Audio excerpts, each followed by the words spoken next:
ഏതെങ്കിലും പ്രവാസികൾ ഇത് കേൾക്കുന്നെങ്കിൽ ഗൾഫ് രാജ്യത്തുള്ള മുഴുവൻ പ്രവാസികളും എല്ലാ പ്രവാസികളും ദീനിനോട് വിജ്ഞാന വേദികളോട് താല്പര്യമുള്ളവരൊക്കെ കേൾക്കാറുണ്ട്.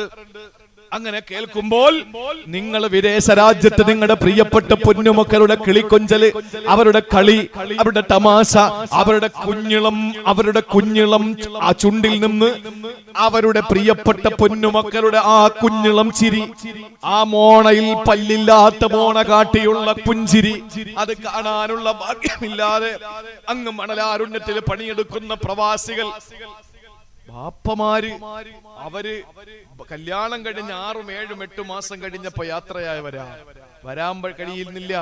അങ്ങനെ അവിടെ നിൽക്കുന്നു. കുട്ടിക്ക് 2, 3 വയസ്സായി, എന്നിട്ടും വരാൻ പറ്റുന്നില്ല. ഒന്ന് ആലോചിച്ച് നോക്കിയേ, വന്നാൽ 2, 3 മാസം നിൽക്കും. കുട്ടി ഉമ്മാടെ ഒക്കത്ത് നിന്ന് വാപ്പാടെ അടുത്തേക്ക് വരുന്ന സമയമാകുമ്പോ വാപ്പ അടുത്ത യാത്ര തുടങ്ങി അല്ലേ? പെട്ടെന്ന് വന്നോടനെ വാപ്പാന്ന് വിളിച്ചോണ്ട് ചാടൂലല്ലോ മക്കള്. അപ്പം വാപ്പയുമായിട്ട് ഇണങ്ങി വരുന്ന സമയമാകുമ്പോഴേക്ക് വാപ്പാക്ക് അടുത്ത് പോകാനായി. ഒരു ദിവസം താമസിച്ചാൽ പിന്നെ അവന്റെ ജീവിതം അതോടെ തീർന്നു. അങ്ങനെ കഷ്ടപ്പെട്ട് 10, 20, 30 വർഷം ഗൾഫിൽ നിന്ന് കല്യാണം കഴിപ്പിച്ച് തിരിച്ച് അവളെ മോളെ കെട്ടിച്ചു വിട്ടു. വീണ്ടും ഗൾഫിലേക്ക് പറന്നു. അവിടെ ചെന്ന് അവസാനം എല്ലാ അസുഖവും പിടിച്ച് വില കൂടിയ വിസ എടുത്ത് പോയവൻ വില കുറഞ്ഞ ഏറ്റവും വില കുറഞ്ഞ വസ്തുവായി, വില കുറഞ്ഞ ഭക്ഷണം കഴിച്ച്, വില കുറഞ്ഞ തുണി ഉടുത്ത്, വില കുറഞ്ഞ മനുഷ്യനായി തിരികെ നാട്ടിലേക്ക് എത്തുമ്പോ ഇത്രയും നാൾ അധ്വാനിച്ചതില് നല്ല നിലയിൽ, എന്നാ ഞാൻ 10-30 കൊല്ലം ഗൾഫിൽ നിന്നല്ലേ, എന്നാ നല്ല വയറ് നിറച്ചെനിക്ക് കഴിക്കണം എന്ന് പറഞ്ഞിട്ട് ഏത് ഗൾഫുകാരനാ കഴിക്കുന്നത്? ഗൾഫുകാരന്റെ മുമ്പിൽ ഭാര്യ ഭക്ഷണം കൊണ്ട് കൊടുക്കുമ്പോ പറയും, ഇതൊന്നും എനിക്ക് കഴിച്ചുകൂടാ, ചപ്പാത്തി മാത്രം ഇല്ലേ? മധുരം നന്നായിട്ട് ഉപയോഗിക്കാൻ, ഷുഗർ ഉപയോഗിക്കാൻ പറ്റില്ല. ഇതൊക്കെ അവിടത്തെ അധ്വാനത്തിൽ നിന്ന് തനിക്ക് കിട്ടിയതിന്റെ ബാക്കി പത്രമാണ് ഷുഗറും ഈ അസുഖങ്ങളൊക്കെ. ഇതെല്ലാം പിടിച്ചിങ്ങ് വന്നു. അപ്പോഴോ മകളും മകളുടെ ഭർത്താവിനോടൊപ്പമാണ്. ആകെ കണ്ടത് എണ്ണി എടുത്താൽ കൃത്യമായി 10-40 ദിവസം മാത്രം കണ്ടിട്ടുണ്ട്. അല്ലാതെ വേറെ ഒന്നും തന്റെ ജീവിതത്തിൽ കണ്ടിട്ടില്ല. ഈ ഗൾഫുകാരന്റെ ദുനിയാവ് എന്ത് ദുനിയാവാ? കാരണം ഇവിടെ നിന്നാൽ ജോലിയില്ല, വല്ലാതെ പെട്ടുപോകുന്ന ഒരു സമൂഹം. എത്ര ദുആ അപ്പോഴാണ് നമ്മളെ പരാതി എന്താണെന്നറിയോ? അവൻ വന്നിട്ട് അവൻ ഒരു സ്പ്രേ തന്നാൽ എന്താ, അവന് ഒരു കോടാലി തൈലം തന്നാൽ എന്താണ്, ഒരു നഖം വെട്ടി തന്നാൽ എന്താണ്? നമ്മുടെ പരാതിയാണ്. എന്റെ പ്രിയപ്പെട്ട സഹോദരങ്ങളെ, യവൻ വരുന്നതിന്റെ തലേ ദിവസം 10 രൂപയ്ക്ക് കിട്ടുന്ന ചൈനീസ് മേള പോലുള്ള വലിയ ഷോപ്പിൽ പോയിട്ട് കിട്ടുന്ന പൈസക്ക് പിടിച്ചു വെച്ചതിൽ നിന്ന് ഇങ്ങനെ ഓരോരുത്തരെ ഓർത്തെടുക്കും. എന്റെ വീടിന്റെ അപ്പുറത്താറുണ്ട്, ഇപ്പുറത്താറുണ്ട്, കുട്ടികൾ എത്ര, വലിയവരെത്ര, മുതിർന്നവരെത്ര, പെണ്ണുങ്ങളെത്ര എന്ന് എണ്ണം എടുത്തിട്ട് കൃത്യമായി എണ്ണം എടുക്കണമെങ്കിൽ ഒന്നിനെ വിട്ടുപോയതാണ്. ഇവര് പോയത് ഈ ഈത്തപ്പനെ പിടിച്ച് കുരുക്കിയിട്ട് റിയാല് പറക്കാനല്ലല്ലോ. അവർ പോകുന്ന ആ പ്രവാസികളുടെ കഷ്ടപ്പാട് അറിയണമെങ്കിൽ ഒരിക്കലും നമ്മൾ അവിടെ പോകണം. ഉംറയ്ക്ക് പോകുന്ന സമയത്ത് ഇതേ ജില്ലയിൽപ്പെട്ട ഇവിടെ നിന്ന് 10-12 കിലോമീറ്റർ മാത്രം ദൂരമുള്ള ഒരു നാട്. ആ നാട്ടില് ഒരു സഹോദരൻ, അതിന് ഉമ്മാന്റെ 1ാമത്തെ ആണ്ടാണ്. ഉമ്മ പോകുമ്പോ മകന് സന്തോഷത്തോടെ യാത്രയാക്കിയ ഉമ്മ പിറ്റേ വർഷം മരണപ്പെട്ടു. 2 കൊല്ലമായി, 1ാമത്തെ ആണ്ട്. അപ്പോ ഉംറയ്ക്ക് ഞാൻ ഉണ്ടെന്നറിഞ്ഞപ്പോ വിളിപ്പിച്ചിട്ട് പറഞ്ഞു, ഒന്ന് ദ്വാരക്കാൻ റൂമിൽ ചോദിച്ചു. അങ്ങനെ ഞാൻ ചെല്ലുമ്പോ ഞാൻ കരുതി അദ്ദേഹം ഇങ്ങനെ പിന്നെ സാധാരണ നമ്മൾ ഇവിടെയൊക്കെ എവിടെയെങ്കിലുമൊക്കെ പിന്നെ ആണ്ടിന് പോകുന്നത് പോലെ പിന്നെ ഇങ്ങനെ കാത്തു നിൽക്കുന്നു എന്ന് പറഞ്ഞിട്ടാണ് ഞാൻ അവിടെ പോകുന്നത്. ഞാൻ ചെല്ലുമ്പോൾ അദ്ദേഹം അവിടെ ഇല്ല.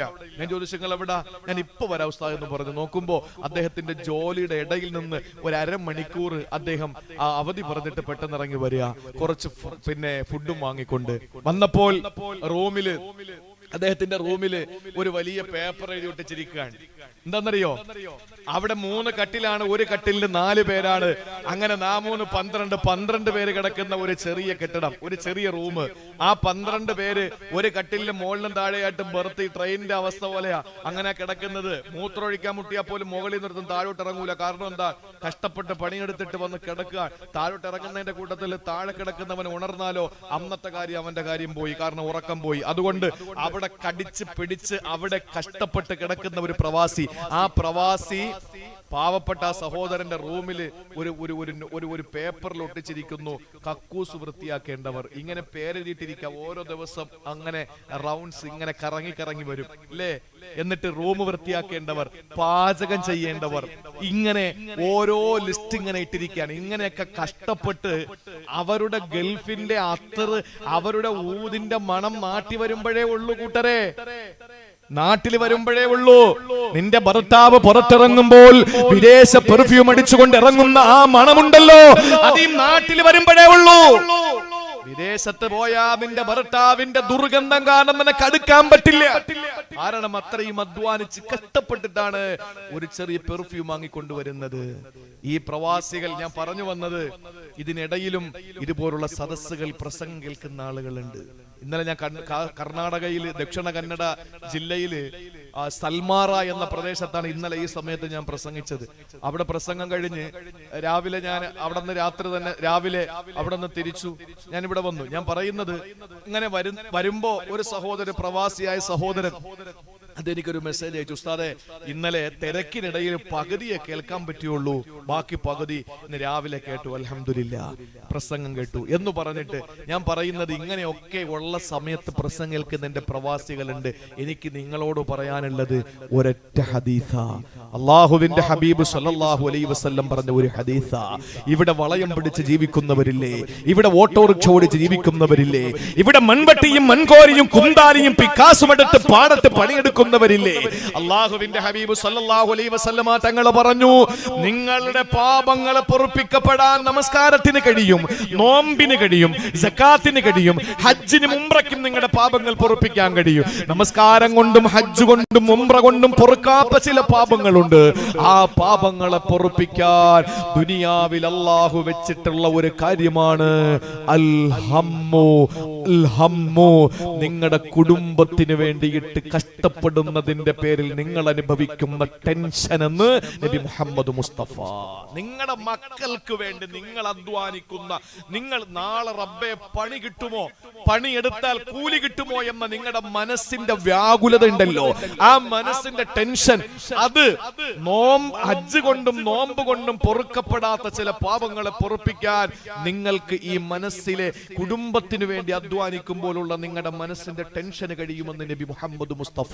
തീരുന്നില്ല, അള്ളാഹുവിന്റെ ഹബീബ് നിസ്കാര തഴമ്പുള്ള ഒരു മുസൽമാന്റെ, ഒരു സഹാബിയുടെ നെറ്റിത്തടത്തിൽ ചുംബനം കൊടുത്ത ചരിത്രം നമ്മൾ കേട്ടിട്ടില്ല. നോമ്പ് പിടിച്ച് ചുണ്ട് വരണ്ടുണങ്ങി തൊണ്ട പൊട്ടിപ്പോയ ഒരു സഹാബിയുടെ ചുണ്ടിൽ ചുംബനം കൊടുത്ത കാരുണ്യത്തിന്റെ തിരുദൂതരുടെ ചരിത്രം നമ്മൾ കേട്ടിട്ടില്ല. നബിതങ്ങൾ നടന്നു വരുമ്പോൾ ഒരു സഹാബി കയ്യിൽ എന്തോ കരുതി വെച്ചിരിക്കുന്നു. എന്താണെന്ന് ചോദിച്ചോ പറഞ്ഞു, മൺവട്ടിയാ നബിയെ. എവിടെ പോയി പ്രിയപ്പെട്ട സഹാബിയോട് ചോദിച്ചു, ഞാൻ എന്റെ മക്കൾക്ക് വേണ്ടി പണിയെടുക്കാൻ പോയതാ. ആ കൈ ഇങ്ങനെ പിടിച്ചു നോക്കിയപ്പോൾ ഇങ്ങനെ തഴമ്പ്, കായ്പ് ഇങ്ങനെ കായ്ച്ചു കിടക്കുക. ആ കൈ പിടിച്ചിട്ട് നബിതങ്ങൾ ആ കയ്യിൽ മുത്തം കൊടുത്തു. എന്നിട്ട് ആ കൈ പിടിച്ചിട്ട് സഹാബത്തിന്റെ നേരെ കാണിച്ചിട്ട് പറഞ്ഞു, സ്വർഗം കൈ നീട്ടി വാങ്ങുന്ന കൈ കാണണോ? ഈ കൈ അങ്ങനത്തെ സ്വർഗം വാങ്ങുന്ന കൈയാ. അധ്വാനിക്കുന്നവന്, കഷ്ടപ്പെടുന്നവന് അള്ള കൊടുക്കുന്ന കൂലി, എന്ത് നല്ല കൂലി അള്ള തരിക. നമ്മൾ തെങ്ങിൽ കയറുമ്പോ, വളയം പിടിക്കുമ്പോ, നമ്മൾ ഹാൻഡിൽ പിടിക്കുമ്പോ, നമ്മൾ കുന്താലി കൊണ്ട് കിളക്കുമ്പോ, നമ്മൾ എന്ത് ജോലിയാണോ, ഒരു ബിസിനസ് നടത്തി, ഒരു കച്ചവടം, ഒരു ചെറിയ സ്റ്റേഷനറി കട നടത്തി, ഒരു ചായക്കട നടത്തി, ആ സമയത്ത് ആളുകൾ വരുമ്പോൾ നമ്മൾ തൂക്കി കൊടുക്കുന്നു, പൈസ വാങ്ങിയിടുന്നു, ചായ ഒഴിച്ചു കൊടുക്കുന്നു. ഈ സമയത്ത് നമ്മൾ അനുഭവിക്കുന്ന, ഒരു ഹോട്ടൽ നടത്തുമ്പോൾ ആ പാകം ചെയ്യുന്ന സമയത്ത് നമ്മുടെ ശരീരത്തിലടിക്കുന്ന ചൂടുണ്ടല്ലോ, ഇതൊക്കെ നമ്മൾ അനുഭവിക്കുമ്പോൾ നമ്മുടെ പാപം അങ്ങനെ പുറത്തോണ്ടിരിക്കുകയാണ്. ഇത് എന്തിനായാൽ അള്ളാഹു അനുവദിച്ച മാർഗത്തിലൂടെ സമ്പാദിച്ചുകൊണ്ട് കുടുംബത്തിനെ പോറ്റാനാണെങ്കിൽ ആ സമ്പാദ്യം അത് ത്വയ്യിബത്താകണം. അള്ളാഹു അത്രയും പ്രതിഫലം ആ കാര്യത്തിന് കൊടുത്തിട്ടുണ്ട്. അതുകൊണ്ട് നമ്മൾ അധ്വാനിക്കുന്ന അധ്വാനവും അള്ളാന്റെ ഖുർആൻ പറയുകയാണ്, ഓ വിശ്വാസികളെ, അൻഫിഖൂ മിൻ ത്വയ്യിബാതി മാ റസഖ്നാ കസബ്തും, നിങ്ങൾ അധ്വാനിക്കുന്നതിൽ നിന്ന് ഏറ്റവും നല്ലത് നിങ്ങൾ സദഖ കൊടുക്കുക, എങ്കിലേ അല്ലാഹ് സ്വീകരിക്കുള്ളൂ. ആദ്യം നേർച്ച കൊടുത്താരെന്നറിയോ? ആദ്യം നേർച്ച കൊടുത്താരാ? ആദ്യം നേർച്ച അർപ്പിച്ചതാരാ? ആദം നബി അലൈഹിസ്സലാമിന് ഹവ്വാ റളിയല്ലാഹു തആല അന്നയ്ക്കും കൂടി മക്കൾ അല്ലാഹു തആല കൊടുത്ത എത്രയെന്നറിയോ? എത്ര കൊടുത്തു? ആദ്യത്തെ പ്രസവത്തില് ഒരാണും ഒരു പെണ്ണും, അടുത്ത പ്രസവത്തിൽ ഒരാണും ഒരു പെണ്ണും. അള്ളാഹുവിന്റെ തീരുമാനം വന്നു, ആദ്യത്തെ പ്രസവത്തിലെ ആണ് രണ്ടാമത്തെ പ്രസവത്തിലെ പെണ്ണിനെ കല്യാണം കഴിക്കണം. ഇനിയിപ്പോ എല്ലാ മനുഷ്യരെയും ഹവ്വാ ബീവിക്ക് പ്രസവിക്കാൻ പറ്റൂലല്ലോ, സന്താന ഉൽപാദനമല്ലേ. അപ്പൊ അതുകൊണ്ട് മക്കളിലൂടെ ഇനി സന്താനങ്ങൾ ഉണ്ടാക്കട്ടെ. 20 മക്കളാണ്, 20 മക്കളാണ്. എന്റെ പ്രിയപ്പെട്ട സഹോദരങ്ങളെ, ഹവ്വാ ബീവി റളിയല്ലാഹു അൻഹ ആദം നബി അലൈഹിസ്സലാമിന്റെ സന്താനങ്ങൾ വീണ്ടും സന്താന ഉൽപാദനം നടത്തി. അങ്ങനെയാണ് ഇവിടുത്തെ എല്ലാ മനുഷ്യരുണ്ടായത്. മുസ്ലിങ്ങൾ മാത്രമല്ല, എല്ലാവരും. അപ്പൊ ഈ വിവാഹത്തില് സുന്ദരിയായ തന്നോടൊപ്പം ജനിച്ച പെണ്ണിനെ തനിക്ക് വേണമെന്നൊരു ആഗ്രഹം തോന്നി. എന്നാൽ അള്ളാന്റെ നിയമം വന്നു, ഇല്ല, നിന്റെ കൂടെ പ്രസവിക്കപ്പെട്ട പെണ്ണിനെ നീ കെട്ടാൻ പറ്റൂല, അടുത്ത പ്രസവത്തിലുള്ള പെണ്ണിനെ നീ കെട്ട്, നിന്റെ കൂടെ പ്രസവിക്കപ്പെട്ട പെണ്ണിനെ അവനും കല്യാണം കഴിക്കട്ടെ. അങ്ങനെ ഹാബീല് പറഞ്ഞു പറ്റില്ല. ഹാബീല് അനുസരണയുള്ള അള്ളാഹുവിനെ വഴിപ്പെട്ട് ജീവിക്കുന്ന ഒരു മനുഷ്യനും ഹാബീല് ധിക്കാരിയായ മോനുമായിരുന്നു. കുടുംബത്തിൽ അങ്ങനെ ഒരെണ്ണം കാണുമല്ലോ ഇവിടെ. അപ്പൊ അങ്ങനെ അള്ളാഹുവിന്റെ തീരുമാനം വന്നു, ആ മകളെ വിവാഹം കഴിക്കാൻ, അല്ലെങ്കിൽ തന്റെ കൂടപ്പറപ്പിനെ സുന്ദരിയായ പെണ്ണിനെ അവൻ തട്ടിക്കൊണ്ടുപോകുമെന്ന് പറഞ്ഞിട്ട് ആദ്യത്തെ കൊല നടക്കുകയാണ്. ആദ്യത്തെ കൊല നടന്നത് എവിടെയാ? ആദ്യത്തെ മനുഷ്യൻ തന്നെ കൊല ചെയ്തു. അതും എന്തിനാണ്? പെണ്ണിന് വേണ്ടി. അതും എന്തിന്? അസൂയയുടെ പേരിൽ. അങ്ങനെ അവസാനം എന്ത് ചെയ്തു? അള്ളാഹുവിന്റെ തീരുമാനം വന്നു, നിങ്ങള് ഖുർബാന അർപ്പിക്കും, നേർച്ച അർപ്പിക്കും. ഖുർബാൻ എന്ന് ഖുർആൻ പറഞ്ഞതാ. ഇത് ഖറബ ഖുർബാൻ, അങ്ങനല്ലേ സാർ? ഖുർബാൻ എന്ന് അള്ളാഹ് പറഞ്ഞ വാക്കാ. അപ്പൊ ഖുർബാന അർപ്പിക്കണം. ഹാബീലിന്റെ ജോലി എന്തെന്നറിയോ? പച്ചക്കറി പിന്നെ കൃഷി ചെയ്യുക, അതാണ്. ഹാബീലിന്റെ ജോലി ആട് കൃഷിയാണ്, ആടിനെ പരിപാലിക്കുക എന്നുള്ള ജോലിയാണ്. ഹാബീൽ എന്ത് ചെയ്തു? ഖുർബാന വെക്കുക, നിങ്ങൾ രണ്ട് നേർച്ച നടത്തുക, ആടെ നേർച്ച സ്വീകരിക്കുവോ അവർക്ക് ആ പെണ്ണിനെ കെട്ടാം. അപ്പൊ എന്ത് ചെയ്തു? ഹാബീല് നല്ല ഒരാടിനെ നോക്കി, ആ തന്റെ ആട്ടിൻ പറ്റങ്ങളിൽ നല്ല ഒരാടിനെ നോക്കിയിട്ട് ആ ആടിനെ നേർച്ചയർപ്പിച്ചു. രണ്ടാമത് ഹാബീൽ എന്ത് ചെയ്തു?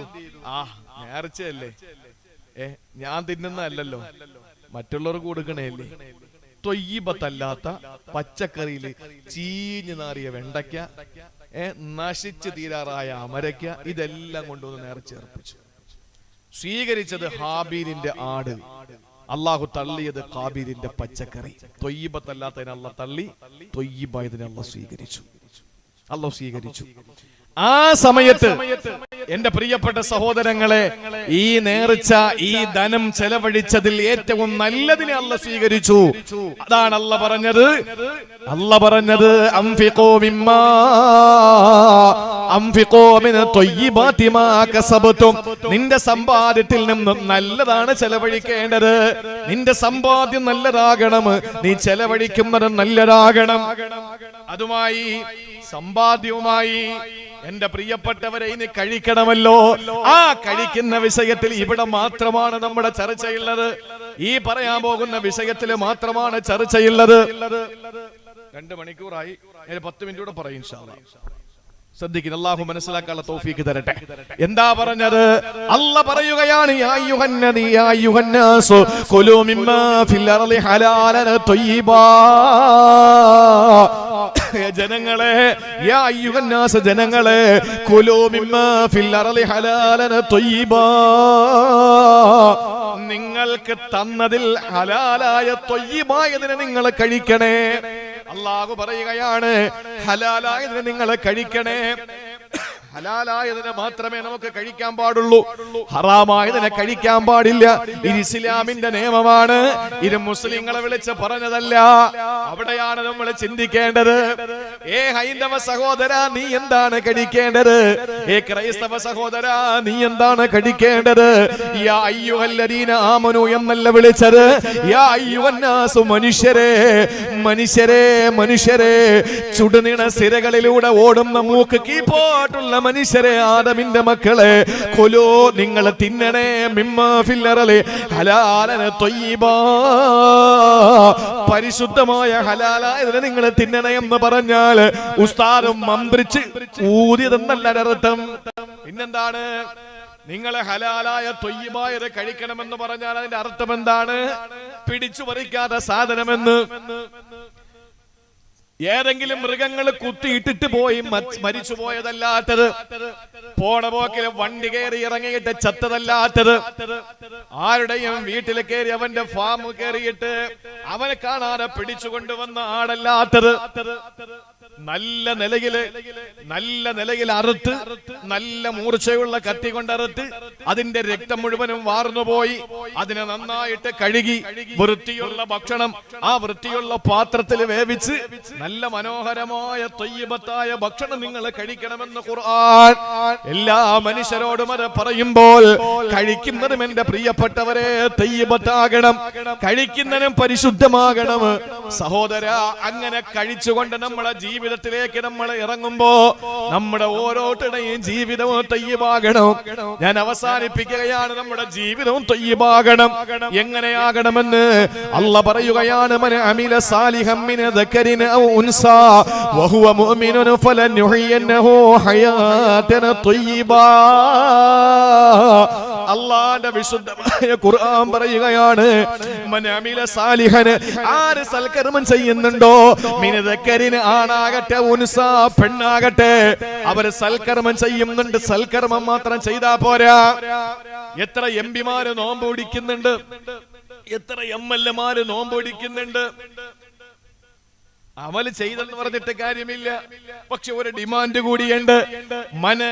മന അമില സാലിഹന്, ആരെങ്കിലും സൽപ്രവൃത്തി ചെയ്താലും ദക്കരിന്, ആണാകട്ടെ, ഉൻസാ, പെണ്ണാകട്ടെ, വഹുവ മുഅ്മിനുൻ, അവൻ സത്യവിശ്വാസിയാണെങ്കിൽ, അവൻ അല്ലാഹുവിൽ വിശ്വാസമുണ്ടെങ്കിൽ, ഫലനുഹ്യിയന്നഹു ഹയാതൻ ത്വയ്യിബാ, അവന് ഞാൻ നല്ല ജീവിതം കൊടുക്കുന്നതാണ്, നല്ല ജീവിതം അവന് കൊടുക്കുന്നതാണ്. ഒരു വിഭാഗം ഉലമാക്കൾ പറഞ്ഞു ആ ഭൗതിക ലോകത്തെ ജീവിതമാണ്, എന്നാൽ മറ്റൊരു വിഭാഗം പണ്ഡിതന്മാരെ പറയുന്നത് ആഖിറത്തിലെ ജീവിതമാണ്. ഏതാണെങ്കിലും ആഖിറത്തിലാകട്ടെ ദുനിയാവിലാകട്ടെ ഈ നല്ല ത്വയ്യിബത്തായ ജീവിതം കിട്ടണമെങ്കിൽ എന്ത് വേണം? നമ്മൾ അമല് സാലിഹാത്ത് ചെയ്യണം. അള്ളാഹു തൗഫീക്ക് തരട്ടെ. അപ്പൊ നമുക്ക് ചെയ്യാൻ പറ്റുന്ന അമല് സാലിഹാത്ത് അല്ലേ? അപ്പോഴപ്പോഴേ ചെയ്യാൻ പറ്റുന്ന അമല് സാലിഹാത്ത് ഉണ്ട്. നടന്നു പോകുന്ന ഒരു സമയത്ത് ഒരാൾ എതിരെ വരുന്നു. ഒരു മുസ്ലിമിനെ സംബന്ധിച്ചിടത്തോളം അങ്ങനെയാണ്. നടന്നു പോകുമ്പോൾ ഒരാൾ എതിരെ വരുന്നു, അപ്പൊ ചെയ്യാൻ പറ്റിയ സാലിഹായ അമൽ എന്താണ്? അവന്റെ മുഖത്ത് നോക്കി ഒന്ന് ചിരിക്കുക. ഇനി മുസ്ലിം ആണെങ്കിൽ അസ്സലാമു അലൈക്കും എന്ന് പറഞ്ഞിട്ടൊന്ന് ചിരിക്കുക. അവന്റെ കൈ രണ്ടും ചേർത്ത് പിടിച്ച് മുസാഫഹത്ത് ചെയ്യുക. അപ്പോ 20 വിരലിന്റെ ഇടയിലൂടെ രണ്ടുപേരുടെയും രണ്ട് കൈയിലൂടെയും 20 വിരലുകളുടെ ഇടയിലൂടെ മുഴുവൻ പാപങ്ങളും കൊഴിഞ്ഞുപോയി. എല്ലാ പാപവും കൊഴിഞ്ഞുപോയി. ആ സദഖ എന്ന പുഞ്ചിരിയിലൂടെ സദഖ എന്ന വലിയ ഒരു മഹത്വം അവന് ലഭിക്കുന്നു. സലാം പറയുമ്പോൾ വലിയ പ്രതിഫലം അവന് ലഭിക്കുന്നു. നിങ്ങൾ ചിന്തിച്ചു നോക്ക്, ഇന്ന് അഷ്റഫുൽ ഖൽഖ് സല്ലല്ലാഹു അലൈഹി വസല്ലം പറഞ്ഞു, ജൂതന്മാരുടെ സലാം, നസാറാക്കളുടെ സലാം ഇന്ന് ഏറ്റെടുത്തിരിക്കുകയാണ് പലരും. എന്താണ് ജൂതന്മാരുടെ അഭിവാദന തഹിയ്യത്ത്? എങ്ങനെയാണെന്നറിയോ? ഹദീസിൽ കാണാം, ജൂതന്മാരുടെ തഹിയ്യത്ത് ഇതാണ്. രണ്ടുപേരോട് ഉയർത്തി കാണിച്ചു, ആരെ കണ്ടാലും വിജയിച്ചിരുന്ന കാര്യം. ഇതാണ് ജൂതന്മാരുടെ തഹിയ്യത്ത്. ഇനി നസാറാക്കളുടെ തഹിയ്യത്ത് ഉണ്ട്, അക്കുഫ് ഉയർത്തി, അൽ ഇഷാറത്തു ബിൽ അക്കുഫി എന്ന് പറഞ്ഞാൽ ഈ മുൻകൈ ഉയർത്തിട്ട് മുന്നെ കാണിക്കുക, കൈ വീശുക, വിഷ് ചെയ്യുക. ഇത് നസാറാക്കളുടെ തഹിയ്യത്താണ്. ഇത് രണ്ടും ഇസ്ലാം നിരോധിച്ചിട്ട് പറഞ്ഞു, നിങ്ങൾ ഒരാളെ കാണുമ്പോൾ അസ്സലാമു അലൈക്കും എന്ന് പറയാം. സമാധാനം ഉണ്ടാകട്ടെ, നിങ്ങൾക്ക് അള്ളാഹുവിന്റെ രക്ഷ ഉണ്ടാകട്ടെ. അല്ലാതെ കൈപൊക്കി കാണിച്ചിട്ട് എന്ത് കിട്ടാൻ? ഇനി കൈപൊക്കി കാണിച്ചോളി, ശ്രദ്ധിക്കാൻ വേണ്ടിയിട്ട് കൈപൊക്കി കാണിക്കാൻ നോക്കുമ്പോ അസ്സലാമു അലൈക്കും പറ, അത് കുഴപ്പമില്ല. അല്ലാതെ കൈപൊക്കി കാണിച്ചിട്ട് ഇങ്ങനെ പോവാ. ഒന്ന് കൈപൊക്കി കാണിക്കാത്തതിനാ ചോദിക്കുന്നത്, സലാം പറയാത്തതിന് ആർക്കും പരാതിയില്ല. അതാ നമ്മൾ ജാഹിലിയത്തിലേക്ക് പോയിക്കൊണ്ടിരിക്കുന്നത്. അവൻ ഒരു നമ്മളിപ്പോ ആരെങ്കിലും ഇങ്ങോട്ട് വാട്സപ്പിൽ എന്തെങ്കിലും ഇട്ട ഇപ്പൊ പറയുന്നത് എന്താണ്? നിങ്ങൾ സലാം പറയാത്തതും വിഷമമില്ല, വന്ന് കാണാത്തതും വിഷമമില്ല, ബുദ്ധിമുട്ട് പിന്നെ വീട്ടിൽ പ്രയാസങ്ങൾ മാറ്റിക്കൊടുക്കാത്തതിലും പ്രശ്നമില്ല, ഒന്നുമല്ല. ഇപ്പോഴത്തെ പരാതി എന്താണ് എല്ലാവരും പറയുന്നത്? അവൻ ഓൺലൈനിൽ ഉണ്ടായിട്ട് പോലും ഒരു മെസ്സേജ് അയക്കുന്നില്ല. അതാണ് അവൻ ഓൺലൈനിൽ ഉണ്ടായിട്ട് ഒരു മെസ്സേജ് അയക്കുന്നില്ല. ഈ കഴിഞ്ഞ മാസം ഈജിപ്തിൽ നടന്ന സംഭവം എന്താണെന്നറിയോ? ഞാൻ വെറുതെ പറയല്ല, തമാശയ്ക്ക് വരെ തള്ള് പൊട്ടിക്കുന്ന കാര്യമല്ല. നിങ്ങൾ നോക്ക്, കഴിഞ്ഞ മാസത്തെ ഒരു മാസികയില് വാരികയിലുള്ള ഒരു ഇസ്ലാമിക വാരികയിലുള്ള ഒരു ലേഖനത്തിൽ കൊടുത്തിരിക്കുകയാണ്. ഇക്കഴിഞ്ഞ മാസം ഈജിപ്തിൽ ഒരു സംഭവം ഉണ്ടായി. ഒരു പള്ളിയില് സുബഹിന് ബാങ്ക് വിളിച്ചു. സുബഹിക്ക് ബാങ്ക് വിളിച്ചു. ഞാൻ വെറുതെ പറയുന്നതല്ല, ആവശ്യമാണെങ്കിൽ ഇൻഷാ അല്ലാഹ് ഉസ്താദ് ആരെങ്കിലും ചോദിക്കുന്നെങ്കിൽ ഞാൻ അത് ഫോട്ടോ എടുത്ത് ഞാൻ നിങ്ങൾക്ക് അയച്ചു തരാം. ഒരു മാസികയിലുള്ളതാ, ഒരു വാരികയിലുള്ളതാ. എന്താണെന്നറിയോ, സുബഹിയുടെ പള്ളി ഈജിപ്തിലാണ്. സുബഹിക്ക് അദ്ദേഹത്തിന് പള്ളിയിൽ നിന്ന് പിരിച്ചു വിട്ടു എന്നും അഭിപ്രായമുണ്ട്. അദ്ദേഹത്തിന്റെ കാരണം കാണിക്കൽ നോട്ടീസ് കൊടുത്തു എന്നും പറയുന്നുണ്ട്. അയാൾ എന്താ ചെയ്തെന്നറിയോ, സുബഹിക്ക് പള്ളിയിൽ നിന്ന് ബാങ്ക് വിളിച്ചു. സുബഹിയുടെ ബാങ്കിന്റെ പ്രത്യേകത എന്താ? എന്ത് പ്രത്യേകതയാ? മറ്റ് ബാങ്കുകളിൽ നിന്നൊരു വ്യത്യാസമുണ്ട്. അസ്സലാത്തു ഖൈറും മിനൻ നൗം. എന്താ അതിന്റെ അർത്ഥം? ഉറക്കത്തെക്കാൾ നമസ്കാരത്തിനാണ് ശ്രേഷ്ഠത എന്ന്. ഈജിപ്തിലെ പള്ളിയിൽ നിന്നൊരു മുക്രി, ഒരു മുഅദ്ദിൻ വിളിച്ചു പറഞ്ഞു, അസ്സലാത്തു ഖൈറും മിനൽ ഫേസ്ബുക്ക്. ഞാൻ കള്ളം പറയല്ല. ഈജിപ്തിലെ പള്ളിയിൽ നിന്ന് വിളിച്ച ഈ ബാങ്കിന് ആളുകൾ മുഴുവനും പള്ളിയിൽ ഇരച്ചു കയറി. അഷ്റഫുൽ ഖൽഖ് സല്ലല്ലാഹു അലൈഹി വസല്ലം പഠിപ്പിക്കാത്തൊരു വാചകം എന്തിനു പറഞ്ഞു? അയാൾ തിരിച്ചു മറുപടി കൊടുത്തെന്ന്, രാത്രി ആരെങ്കിലും ഉറങ്ങുന്നെങ്കിൽ ഇത് പറഞ്ഞാ പോരെ. രാത്രി ആരെങ്കിലും കിടന്ന് ഉറങ്ങുന്നെങ്കിൽ പറഞ്ഞാ പോരെ. ഉണർന്നിരിക്കുന്നവനോട് ഉറക്കത്തെക്കാൾ ശ്രേഷ്ഠത നിസ്കാരത്തിലാണെന്ന് പറയണ്ടല്ലോ. ചെറുപ്പക്കാര് മുഴുവനും ഉണർന്ന് ഓൺലൈനിലാണ്. രാവും പകലും ഒരുപോലെയാണ്. അങ്ങനെ വന്നപ്പോ ഉറക്കമില്ലാതെയായി. ഇന്ന് നിങ്ങൾ കണ്ട ചാടി ഇറങ്ങുക, ചവിട്ടിയിടുക, വെട്ടി നുറുക്കുക, പിടിച്ച് കാല് പൊക്കുക, വെട്ടുക, വാഴക്കൈ വെട്ടും പോലെ ബൈക്കിൽ കയറുക, 2 കിലോമീറ്റർ ചെല്ലുക, നടു റോഡിൽ എറിയുക, ഒറ്റ പോക്ക്. അതാണ് ഇപ്പോഴത്തെ ട്രെൻഡ്. കണ്ടില്ലേ നമ്മുടെ പോത്തങ്കോട് എന്താ സംഭവിച്ചത്? വീട്ടിൽ ചെന്നിട്ട് കയറി, അവിടെ വെച്ച് അവനെ പിടിച്ച് കിടത്തി, അവനെ വെട്ടിയിട്ട് കലി അടങ്ങുന്നില്ല. അവന്റെ കാല് പിടിച്ചുയർത്തി, എന്നിട്ട് വാഴക്കൈ വെട്ടും പോലെ വെട്ടി, അത് തോളത്ത് വെച്ചുകൊണ്ട് നേരെ ബൈക്കിന്റെ പുറകിൽ കയറി നടു റോഡിൽ 4 കവലയിൽ വന്നിട്ട് അത് വലിച്ചെറിഞ്ഞിട്ട് പോയി. ഇന്ന് ഒരു ചെറുപ്പക്കാരോടൊന്നും മിണ്ടാൻ പറ്റൂല. അപ്പോഴേ വെട്ടി നുറുക്കിക്കളയും. എന്താ കാര്യം എന്നറിയോ? എല്ലാത്തിനും ഭ്രാന്ത് പിടിച്ച് നടക്കുക. ഉറക്കമുണ്ടെങ്കിൽ സമാനം കിട്ടും. ഇത് ഉറക്കമില്ലാതെ മൊത്തം ഭ്രാന്തന്മാരായി പോയെന്നല്ല. ഒരു സൈഡില് കഞ്ചാവ്, അങ്ങനെ കുറെ ഭ്രാന്ത് വന്ന്, മറു സൈഡിൽ ഉറക്കമില്ല, അപ്പൊ കൂടുതൽ ഭ്രാന്തായി. മനുഷ്യന് ഉറങ്ങണം. നഹാ റസൂലുള്ളാഹി സ്വല്ലല്ലാഹു അലൈഹി വസല്ലം സമറ, രാക്കര പറയുന്നതിനെ തൊട്ട് നബി തങ്ങൾ നിരോധിച്ചു. ഇശാ നമസ്കാരം കഴിഞ്ഞാൽ ആദരണീയനായ ശൈഖുന മമ്മിക്കുട്ടി ഹസ്രത്ത് തവ്വലല്ലാഹു ഉംറ, അല്ലാഹു ദീർഘായുസ് കൊടുക്കട്ടെ, മഹാനവറുകൾ എന്റെ അഭിവന്ദ്യനായ ഗുരുനാഥനാണ്. മമ്മിക്കുട്ടി ഹസ്രത്ത് എന്ന് ജീവിച്ചിരിക്കുന്ന വലിയ പലർക്കും അറിയാം. ജാമിയ മന്നാനിയിലും അതിരാമ്പട്ടണം റഹ്മാനിയയിലും അതുപോലെ തന്നെ ആറ്റാശ്ശേരിയിലും ഒക്കെ ദറസ് നടത്തുന്ന മഹാനുഭാവൻ. ആ പ്രിയപ്പെട്ട പണ്ഡിതൻ എനിക്ക് ഒരുപാട് നമുക്ക് ഏതെങ്കിലുമൊക്കെ പ്രതിസന്ധി വരുമ്പോഴാണല്ലോ നമ്മുടെ ഉസ്താദുമാരെ കൂടുതൽ വിളിക്കുക. എനിക്ക് 2 പ്രതിസന്ധി ഉണ്ടായി 2 രാത്രിയിൽ. ആ 2 രാത്രിയിലും ഞാൻ വിളിച്ചു.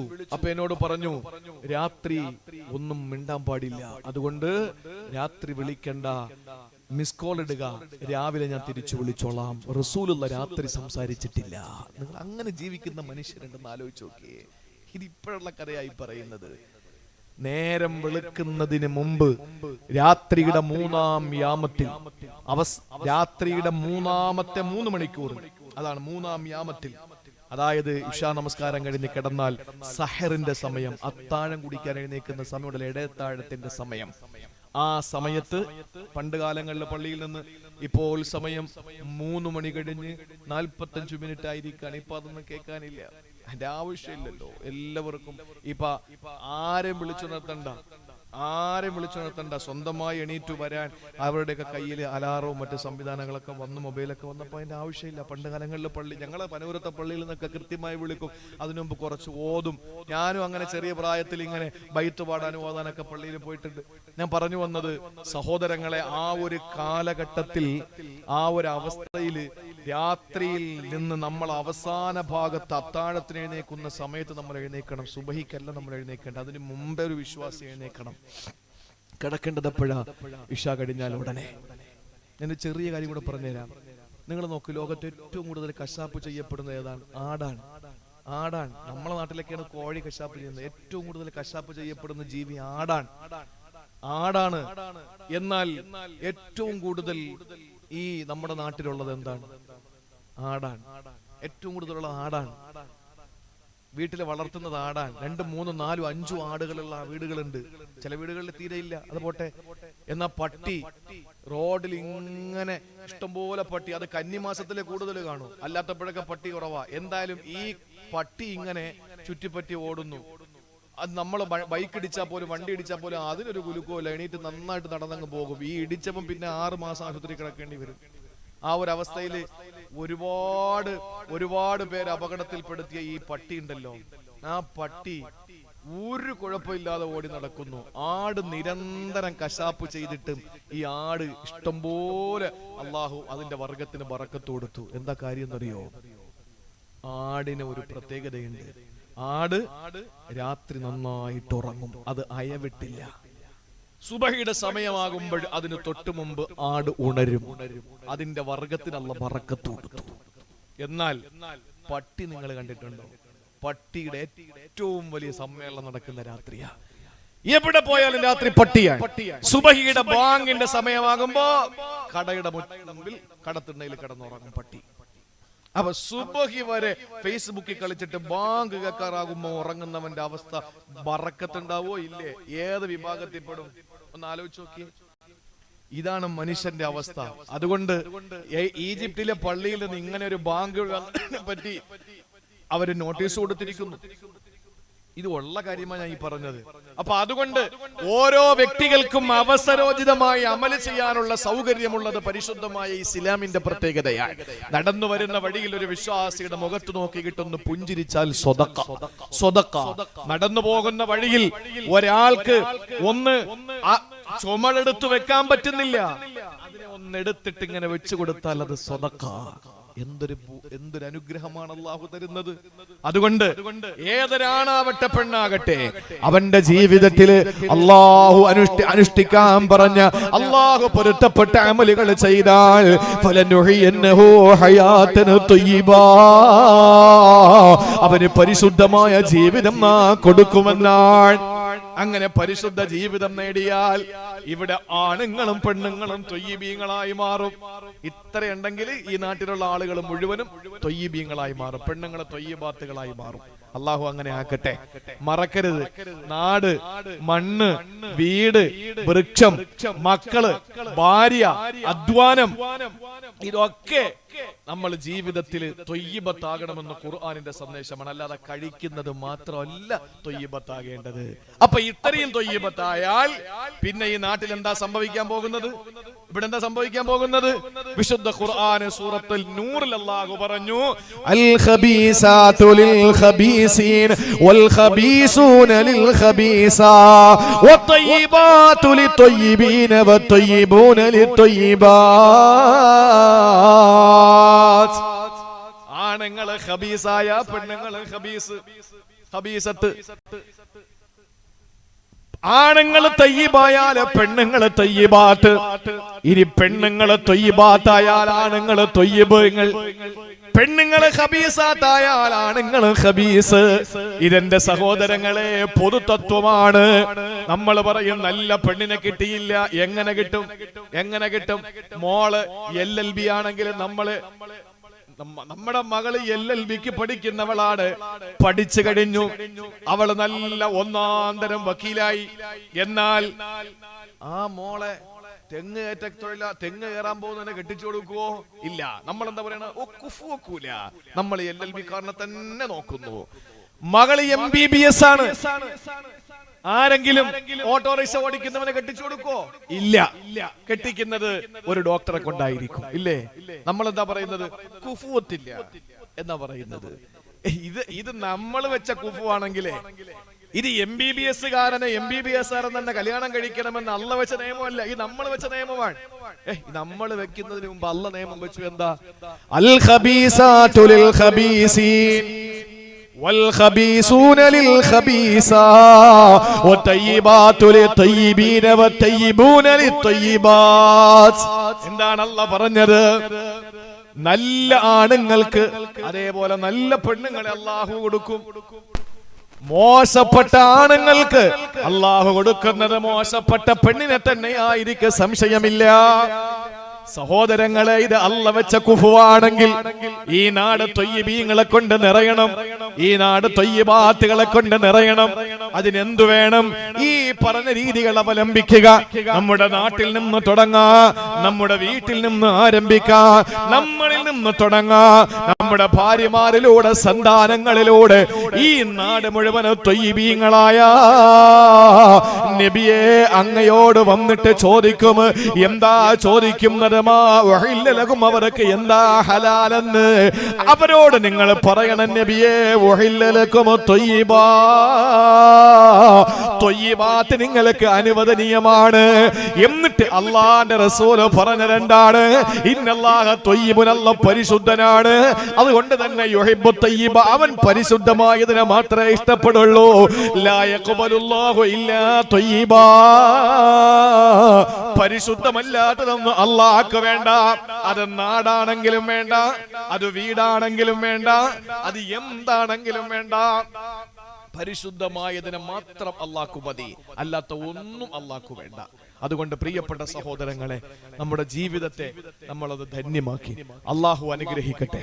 അല്ലാഹു നമ്മുടെ ജീവിതത്തെ ധന്യമാക്കി തരട്ടെ. നമ്മുടെ ജീവിതത്തെ ഏറ്റവും ഉത്കൃഷ്ടമായ നിലയിൽ അല്ലാഹു തആല ജീവിച്ച് ഏറ്റവും ഉദാത്തമായ നിലയിൽ മരണപ്പെടുന്ന സാലിഹീങ്ങളിൽ അല്ലാഹു നമ്മെ ഏവരെയും ഉൾപ്പെടുത്തി അനുഗ്രഹിക്കുമാറാവട്ടെ. ഇവിടെ പരാമർശിക്കപ്പെട്ടതുപോലെ നമ്മുടെ പള്ളിയുടെ മുകളിൽ ടൈലിടുന്നുണ്ട്. നമ്മുടെ പള്ളിയല്ലേ, ഒരു നാട്ടില് ആ നാടിന്റെ പിന്നെ ഇസ്ലാമിന്റെ ആ ഒരു സമീപനം അല്ലെങ്കിൽ ഇസ്ലാമിന്റെ ചൈതന്യം മനസ്സിലാക്കുന്നത് ആ നാട്ടിലെ പള്ളിയെ നോക്കിയിട്ടാണ്.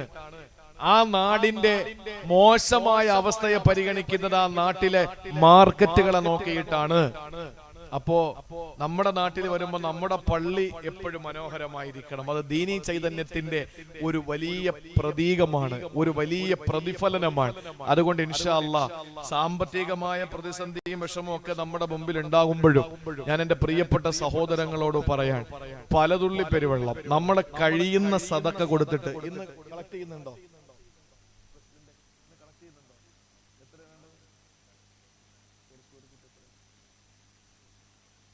ഒരു സ്ക്വയർ ഫീറ്റ് 40. അപ്പോ ഒരു സ്ക്വയർ ഫീറ്റ് 40 രൂപ. അങ്ങനെ ഒരു 2000 സ്ക്വയർ ഫീറ്റ് വേണം.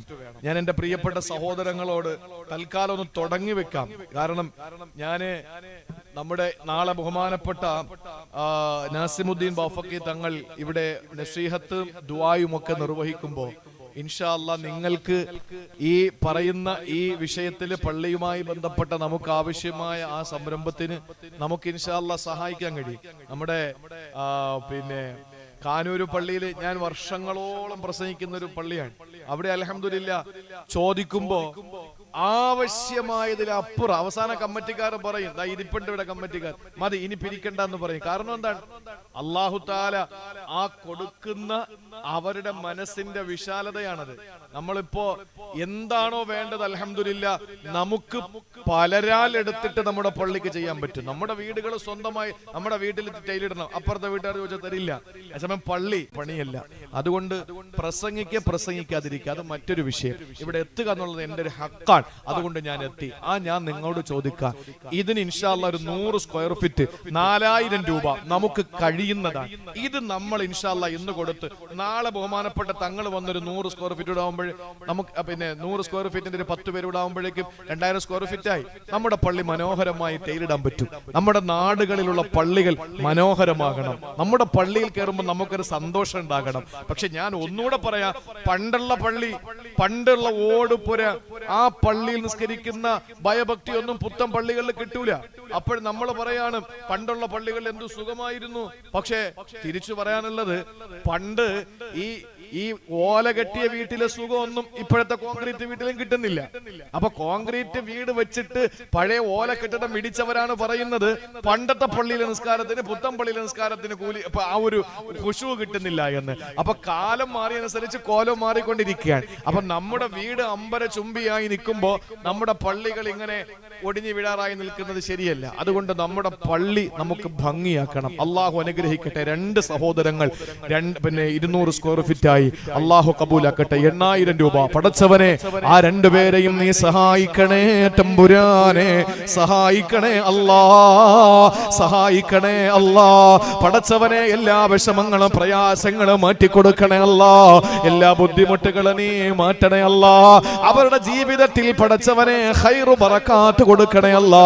കോവിഡ് പോലെ പടച്ചവനെ മാരകമായ വൈറസുകളും ഫംഗസുകളും രോഗങ്ങളെ, ക്യാൻസർ പോലെ ഷുഗർ പോലുള്ള ഭീകരമായ രോഗങ്ങളൊന്നും ഈ സാധുക്കളുടെ കുടുംബത്തിലാക്കി കൊടുക്കല്ല റബ്ബേ. ഈ കൊടുത്തതിന് പകരം അവർക്ക് ദുനിയാവിൽ നീ പകരം നൽകണേ അല്ലാ. ഇതിന്റെ പ്രതിഫലം അവരുടെ ജീവിതത്തിൽ തൊയ്യിബത്താക്കി കൊടുക്കണേ അല്ലാ. ഒരു 3 പേരുടെ പറഞ്ഞു. ഒരു 3 പേര് 4000 രൂപ. 3 പേര് വേഗം പറയും. 1 2 പേര് കൂടെ ഒന്നായി. നീ ആരാ? 2 പേരുടെ പറയും. 1 അൽഹംദുലില്ലാ. ഇനി ഒരാളും കൂടി. ഒറ്റരാൾ അൽഹംദുലില്ലാ. അല്ലാഹുവേ നീ സ്വീകരിക്കണേ തമ്പുരാനെ, സ്വീകരിക്കണേ അല്ലാ. 500 സ്ക്വയർ ഫീറ്റ് ആയി പടച്ചവനെ.